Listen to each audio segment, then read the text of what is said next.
দুনিয়া বেশি ভোগ করে ফেলছেন না ফরমান। এই যুবক, কি বেশি দেখে ফেলছো?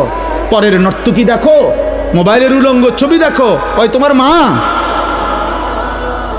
এই বেটা, বেহায়া ছেলে বেটা, যে নারীকে মোবাইলে উলঙ্গ ছবি দেখো, ও তোর মা বেটা, ও তোর বোন।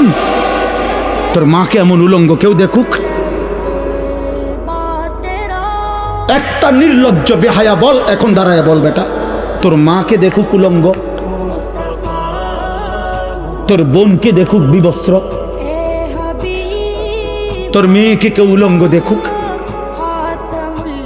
তুমি কেন অন্যের মা দেখো? সে কি কারো মা না? সে কি কারো বোন না? সে কি কারো মেয়ে না? ও কি কারো ফুফি না? ও কি কারো খালা না? তোমার ইজ্জতের উপরে হাত ধরতে, তোমার ঘরের সংগ্রামের উপরে অনেক নাফরমান আছে এমন, যে মূলত এমন নিকৃষ্ট, যে যার ভিতরে এমন মানসিকতা যে আমার বোনের সাথেও যদি কেউ হারাম সম্পর্ক করে আমার আপত্তি নাই, কারণ তুই তো মানুষ না, তুই তো জানোয়ার।